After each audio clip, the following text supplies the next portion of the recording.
ஒரு நாட்டின் அரசன் ஆன்மீகத்திலும் இறைவன் மீதும் அசைக்க முடியாத நம்பிக்கை வைத்திருந்தான். ஆனால் அவன் மனதிற்குள் பல வருடங்களாக தனக்கு ஒரு குழந்தை இல்லையே என்ற ஏக்கத்தை எந்த கடவுளும் தீர்க்கவில்லை என்ற ஆதங்கமும் இருந்தது. தனக்கு குழந்தை பேறு வேண்டும் என்ற ஆசையில் நாட்டில் இருக்கும் துறவிகள், ஆன்மீகத்தில் சிறந்த பெரியோர்கள் என்று யார் எதை சொன்னாலும் அரசன் உடனே அதை நிறைவேற்றினான். இப்படியே பல வருடங்கள் கடந்தோடியது. அப்பொழுது அந்த நாட்டிற்கு முக்காலத்தையும் அறிந்த முனிவர் ஒருவர் வந்திருப்பதை அறிந்த அரசன் உடனே அவரை சந்தித்து தன் குறையை கூறினான். அரசனின் குறையை பொறுமையாக கேட்ட முனிவர், அரசே, அரண்மனைக்கு அருகில் ஒரு கோவிலை கட்டி அந்த கோவிலில் முறையாக பூஜைகளை செய்து வாருங்கள். நிச்சயம் அந்த இறைவன் உங்களுக்கு குழந்தை செல்வத்தை கொடுப்பார் என்று கூறி ஆசிகளை வழங்கினார். அரசன் உடனே நாட்டில் உள்ள சிறந்த கட்டிட வல்லுநர்களையும் கைதேர்ந்த சிற்பிகளையும் வைத்து அழகான ஒரு கோவிலை கட்டி முடித்தான். கோவிலில் பூஜைகளை சரியாக செய்வதற்கு அர்ச்சகர் ஒருவரை பணியமர்த்தினான். மாதங்கள் பல கடக்க மகாராணி கருவுற்ற செய்தியை கேட்டு அரசன் எல்லையில்லா ஆனந்தம் அடைந்தான். கோவில் அர்ச்சகரை அழைத்து பொற்காசுகளையும் விலையுயர்ந்த வைரங்களையும் கொடுக்க, அதையெல்லாம் வாங்க மறுத்த அர்ச்சகர் தனக்குண்டான கூலியை மட்டும் பெற்றுக்கொண்டான். இளவரசன் வளர்ந்து திருமண வயதை அடைந்ததும் இளவரசனுக்கு தகுந்த இளவரசியை அரசன் மணமுடித்து வைத்தான். அவர்களின் வாழ்க்கை சந்தோஷமாக சென்று கொண்டிருந்தது. ஒரு நாள் இளவரசன் உடல் அசதியில் நன்றாக உறங்கிக் கொண்டிருந்தான். இளவரசிக்கோ உறக்கம் வராமல் அறையில் அங்கும் இங்குமாக நடந்து கொண்டிருந்தாள். வெளியே இடியும் மின்னலுமாய் மழை பொழித்து கொண்டிருக்க, அப்பொழுது சுவற்றில் மாட்டப்பட்டிருந்த வாள் ஒன்றை இளவரசி பார்த்தாள். அந்த வாள் ரத்தினம் கற்களையும் விலையுயர்ந்த பொருட்களையும் வைத்து அழகாக செய்யப்பட்டிருப்பதை இளவரசி தன் கைகளால் தடவி ரசித்து கொண்டிருக்கும் பொழுது திடீரென தோன்றிய மின்னல் கீற்று அந்த வாளின் மீது பிரதிபலிக்க, இளவரசி பதற்றத்தில் அதை தூக்கி எறிந்தாள். இதை சற்றும் எதிர்பார்க்காத இளவரசி, இளவரசன் தன் கையால் இறந்துவிட்டான் என்பது அரசனுக்கு தெரிந்தால் நிச்சயம் தன்னை கொன்று விடுவான். இதற்கு என்ன செய்யலாம் என்று அந்த இரவு முழுவதும் யோசித்தாள். காலை விடிந்ததும் ஓவென்று ஊக்குரலிட்டு இளவரசி கதறுவதை கேட்டு அங்கு வந்து பார்த்த அரசன் தன் மகன் இறந்து கிடப்பதை பார்த்து அதிர்ச்சியடைந்தார். இங்கு என்ன நடந்தது? எப்படி என் மகன் கொல்லப்பட்டான் என்று அரசன் கோபமாக கேட்டான். அரசே, எப்பொழுதும் போல் இருவரும் உறங்கினோம். காலையில் எழுந்து பார்க்கும் போது இளவரசர் இரத்த வெள்ளத்தில் இறந்து கிடப்பதை பார்த்தேன் என்று இளவரசி பாசாங்கு செய்தாள். பிறகு, அரசே, எனக்கு கோவில் அர்ச்சகர் மீதுதான் சந்தேகமாக இருக்கிறது. ஏனென்றால் அவர் நேற்று வெகு நேரம் கோவிலில் இருந்து விட்டு சென்றார் என்று அர்ச்சகர் மீது இளவரசி பழி சுமத்தினாள். உடனே அர்ச்சகரை வரவழைத்து அவரிடம் அரசன் விசாரித்தான். அரசே, நேற்று மழை அதிகமாக பொழிந்ததால் சற்று நேரம் இருந்துவிட்டு செல்லலாம் என்று கோவிலில் கொஞ்ச நேரம் தங்கியிருந்தது உண்மைதான். ஆனால் இளவரசரின் மரணத்திற்கு நான் காரணமில்லை என்று தன் விளக்கத்தை அர்ச்சகர் கூறினார். தன் மகனின் மரணத்தை தாங்க முடியாத அரசன் எதையும் தீர விசாரிக்காமல், இல்லை, நீங்கள் தருகின்ற விளக்கம் நம்பும்படியாக இல்லை. எனக்கு பல வருடங்கள் கழித்து இளவரசன் பிறந்ததற்கு நீங்கள் செய்த பூஜைகளும் ஒரு காரணமாக இருந்திருக்கும் என்று நம்பியவன் நான். ஆனால் இப்பொழுது அவன் மரணத்திற்கு நீங்களே காரணமாக இருப்பதை பார்த்து என் மனம் தாங்க முடியவில்லை. நான் உங்களுக்கு மரண தண்டனை விதித்தால் அந்த பாவம் 7 ஜென்மத்திற்கும் என்னை பின்தொடரும். அதனால் என் மகனை கொன்ற உன் வலது கையை வெட்டுவதற்கு உத்தரவிடுகிறேன் என்று அரசன் உத்தரவிட தண்டனை நிறைவேற்றப்பட்டது.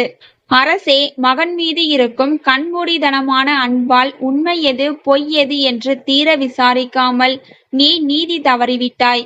இனி இந்த நாட்டில் நான் வாழ்கின்ற ஒவ்வொரு நிமிடமும் பிணத்திற்கு சமமான வாழ்க்கைதான் வாழ முடியும்.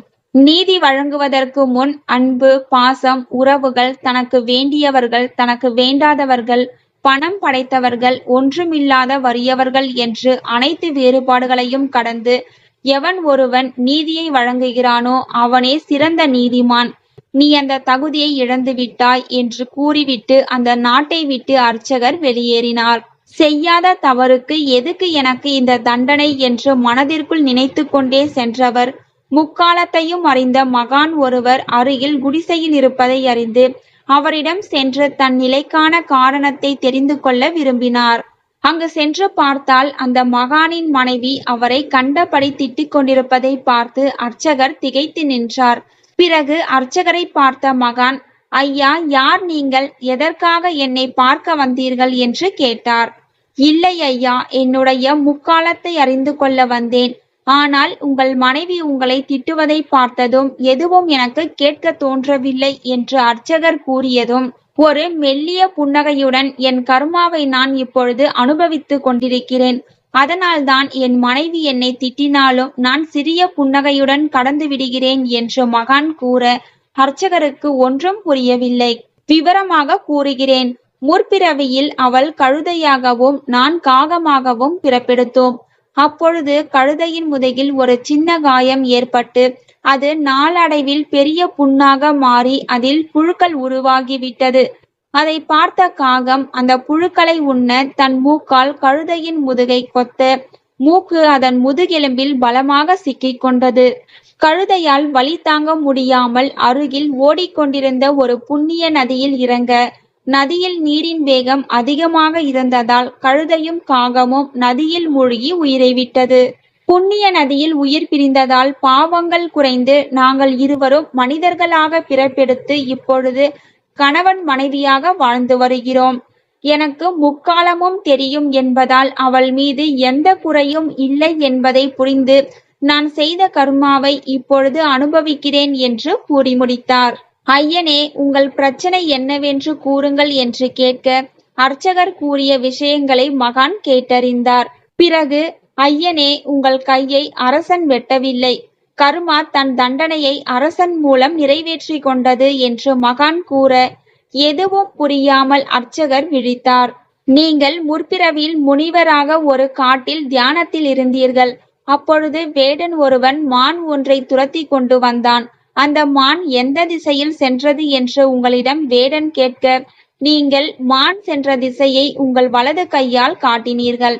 அவன் அந்த மானை கொன்று அதை எடுத்துக்கொண்டு உங்களுக்கு நன்றி கூறிவிட்டு செல்லும் போது மறைந்திருந்த சிங்கம் முனிவர் வேடன் இருவரையும் கொன்றது. இறந்த நீங்கள் அர்ச்சகராகவும் வேடன் இளவரசனாகவும் மான் இளவரசியாகவும் பிறந்து அவரவர்களின் கர்மாவை அனுபவித்தீர்கள் என்று மகான் விவரமாக கூறினார். தான் செய்த பாவம் எப்படி தன்னை பின்தொடர்ந்தது என்பதை புரிந்து கொண்ட அர்ச்சகர் இறைவனிடம் மனதார மன்னிப்பு கேட்டார். நாம் செய்கின்ற ஒவ்வொரு செயலும் கர்மாவின் கணக்கில்தான் வரும். நீங்கள் செய்கின்ற தவறுகளை யார் கவனிக்கப் போகிறார்கள் என்று கர்வத்துடன் இருக்காதீர்கள். இது கலிகாலம். உங்களின் பாவத்திற்கு சம்பளம் எண்ணப்படுகின்றன. அது விரைவில் வட்டியும் முதலுமாக உங்கள் கைகளை வந்தடையும் என்பதை மறந்துவிட வேண்டாம். நீங்கள் தவறு செய்கின்ற ஒவ்வொரு முறையும் மனசாட்சி என்ற ரூபத்தில் கர்மா உங்களை எச்சரிக்கும். அதையும் மீறி தவறு செய்பவர்களுக்கு கருணையோ மன்னிப்போ நிச்சயம் இறைவனிடம் கிடைக்காது.